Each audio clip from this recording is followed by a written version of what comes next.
என் நெஞ்சில் குடியிருக்கும்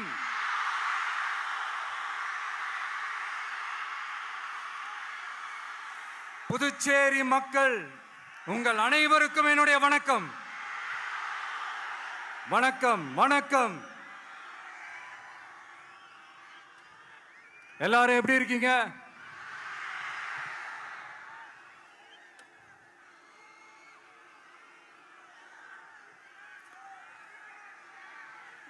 இந்த ஒன்றிய அரசுக்கு தான் தமிழ்நாடு ஒரு தனி மாநிலம், புதுச்சேரி ஒரு தனி யூனியன் பிரதேசம். அவங்களுக்கு தான் தமிழ்நாடு தனி, புதுச்சேரி தனி, இப்படிலாம் இருப்பாங்க. ஆனா நமக்கெல்லாம் அப்படி கிடையாதுங்க. நாமெல்லாம் வேறு வேறு கிடையாது. நாம் எல்லாரும் ஒண்ணுதான்.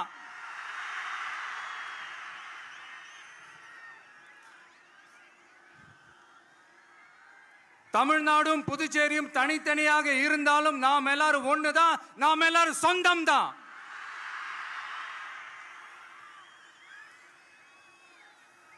வேற வேற வீட்டுல, வேற வேற ஊர்ல, வேற நாட்டுல, வேற ஸ்டேட்ல இருக்கிறதுனால நாம் எல்லாரும் சொந்தங்கள் இல்லைன்னு ஆயிட முடியுமா? அது எப்படி முடியும்? இப்ப பாத்தீங்களா, ஒருத்தருக்கு ஒருத்தர் பார்த்துக்கும் போது அந்த பாச உணர்வு, அதுதாங்க, அது மட்டும்தான். அது இருந்துட்டாலே போதும், வேற எதுவுமே தேவையில்லை.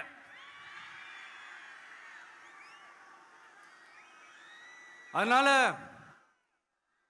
தமிழ்நாடு, புதுச்சேரி, கேரளா, கர்நாடகா, ஆந்திரா மட்டும் இல்ல, உலகத்துல எந்த மூலையில நம்ம வகைரா இருந்தாலும் அவங்க எல்லாருமே நம்மளோட உயிர் தான். அவங்க எல்லாருமே நம்மளோட உறவு தான்.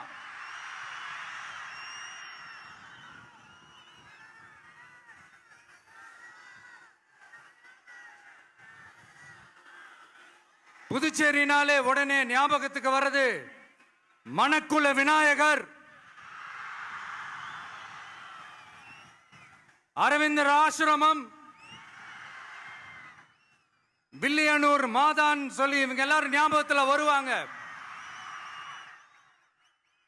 அது மட்டும் இல்ல, மகாகவி பாரதியார் அவர்கள் இருந்த மண், பாவேந்தர் பாரதிதாசன் அவர்கள் பிறந்த மண். அது மாதிரி இன்னும் சிறப்புகளை அடுக்கிக்கிட்டே போலாம். ஆனா அரசியல்னு வந்துட்டா ஒரு முக்கியமான விஷயத்தை பத்தி நம்ம சொல்லி ஆகணும். 1977ல புரட்சி தலைவர் எம்ஜிஆர் அவர்கள் தமிழ்நாட்டில் ஆட்சி அமைச்சாங்க. ஆனா அதுக்கு முன்னாடியே 1974லயே இங்க புதுச்சேரியில அவங்களோட ஆட்சி அமைஞ்சது.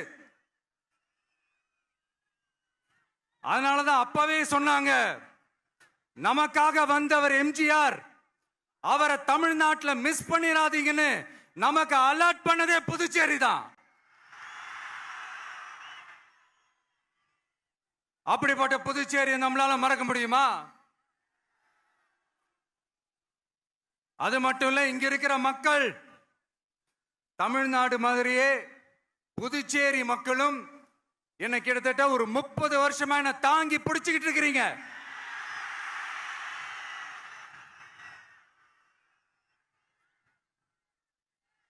அதனால இந்த விஜய் தமிழ்நாட்டுக்கு மட்டும்தான் குரல் கொடுப்பான்னு நினைக்காதீங்க. அப்படி பண்ணாத தவறு. புதுச்சேரி மக்களுக்கும் சேர்த்து தான் குரல் கொடுப்பான். அது என்னுடைய கடமையும் கூட.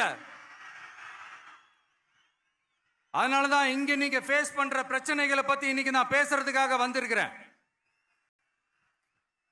அது மட்டும் இல்ல, இந்த புதுச்சேரி கவர்மெண்ட்டை பத்தி நாம சொல்லியே ஆகணும். இது டெஃபினட்டா தமிழ்நாட்டில் இருக்கிற மாதிரி நம்ம திமுக கவர்மெண்ட் மாதிரி கிடையவே கிடையாது. ஏன்னா வேற ஒரு அரசியல் கட்சி நடத்துற நிகழ்ச்சியாகவே இருந்தாலும் அந்த நிகழ்ச்சிக்கு தன்னெழுச்சியா வர நம்ம மக்களுக்கு பாதுகாப்பு கொடுத்து பாரபட்சமே காட்டாம இந்த கவர்மெண்ட் நடந்துகிட்டு இருக்கிறாங்க. அப்படிப்பட்ட இந்த புதுச்சேரி கவர்மெண்ட்டுக்கும் நம்ம புதுச்சேரி சிஎம் சார் அவர்களுக்கும் இந்த நேரத்தில் என்னுடைய மனப்பூர்வமான நன்றிகளை தெரிவிச்சுக்கிறேன். இத பார்த்தாவது தமிழ்நாட்டில் இருக்கிற அந்த திமுக கவர்மெண்ட் கத்துக்கிட்டா நல்லா இருக்கும்.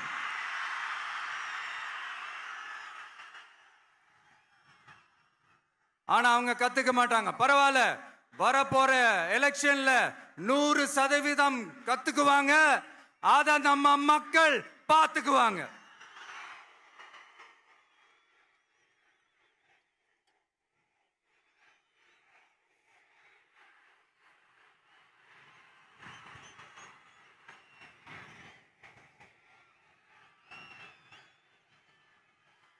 புதுச்சேரியில் இருக்கிற கவர்மெண்டோட கூட்டணி ஆட்சியில இருந்தாலும் புதுச்சேரிய ஒன்றிய அரசு எதிலையுமே கண்டுக்கல என்றது புதுச்சேரி மக்களான உங்களுக்கு நல்லாவே தெரியும்.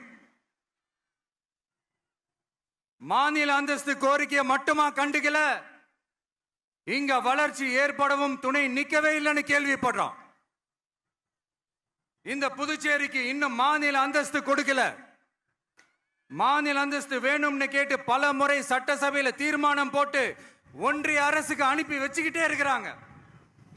இந்த வருஷம் கூட மார்ச் மாசம் 27ஆம் தேதி 2025 அன்னைக்கு ஒரு தீர்மானம் போட்டாங்க. அது மாநில அந்தஸ்து வேணும்னு கேட்டு ஒன்றிய அரசுக்கு அனுப்புற 16வது தீர்மானம். புதுச்சேரி காரைக்கால் பகுதிகளில் மூடப்பட்ட 5 மில்கள், பல்வேறு தொழிற்சாலைகளை மீண்டும் திறக்கிறதுக்கு இதுவரைக்கும் ஒரு துரும்ப கூட கிள்ளி போடல. பல்லாயிரக்கணக்கான இளைஞர்களோட வேலை வாய்ப்புக்காக எதையுமே செய்யல. இங்க ஒரு ஐடி கம்பெனி உருவாகணும்ன்றது எண்ணமே இல்லை. அதை பத்தி யார் பேசினாலும் அது அவங்க காதல விழவே விழல. இங்க ஒரு அமைச்சரை ஊழல் குற்றச்சாட்டுல பதவி விட்டு நீக்கப்பட்டு அந்த இடத்துக்கு இன்னொருத்தரை நியமிச்சு 200 நாள் ஆச்சு. இன்னும் அவருக்கு ஒரு இலாக்காவே தரல. இந்த செயல் சிறுபான்மை மக்களை அவமானப்படுத்துறதுன்னு அந்த மக்களே சொல்றாங்க. புதுச்சேரியோட முக்கிய அங்கமாக இருக்கிற காரைக்கால், மாகே, ஏனாம் பகுதிகளில் எல்லாம் முன்னேற்றமே இல்லைன்னு அந்த பகுதி மக்கள் சொல்லிக்கிட்டே இருக்கிறாங்க. குறிப்பா காவிரியோட கடைமடை பகுதியான காரைக்காலை மொத்தமா கைவிட்ட மாதிரி தான் இருக்குது. இது எல்லாமே முன்னேற்றம் அடையணும். டூரிஸ்ட் பிளேஸ் ஆன புதுச்சேரியில போதுமான அளவு பார்க்கிங் வசதி இல்ல,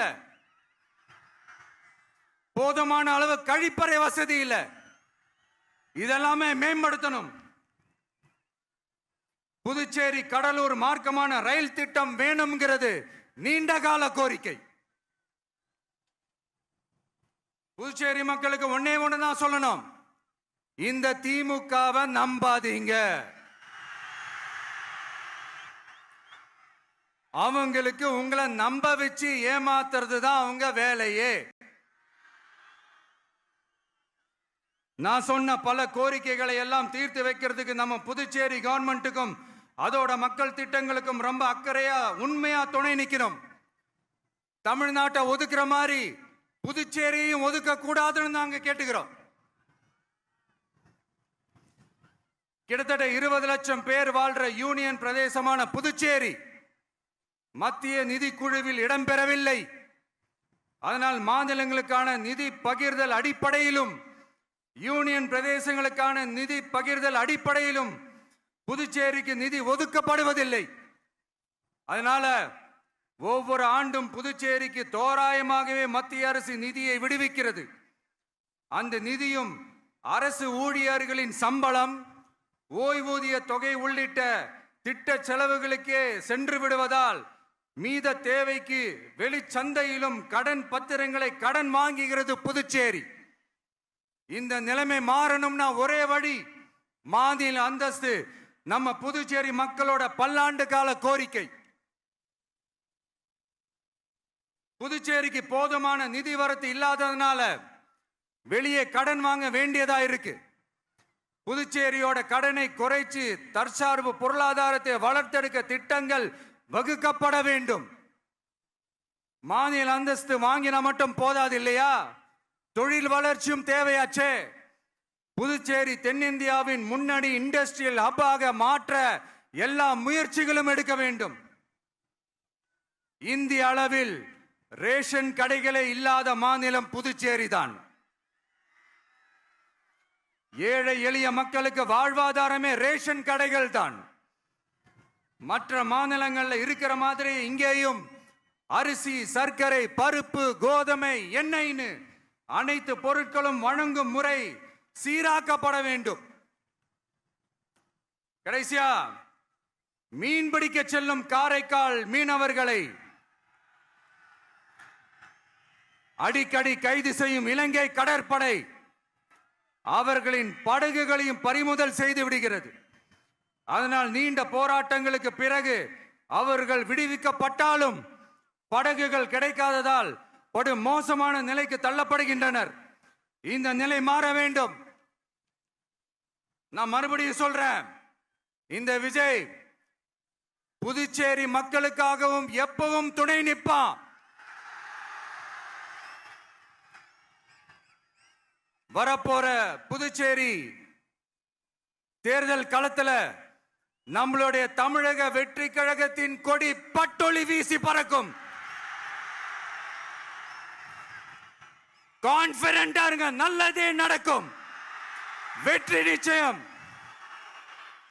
மீண்டும் சந்திக்கும் வரை நன்றி, வணக்கம்.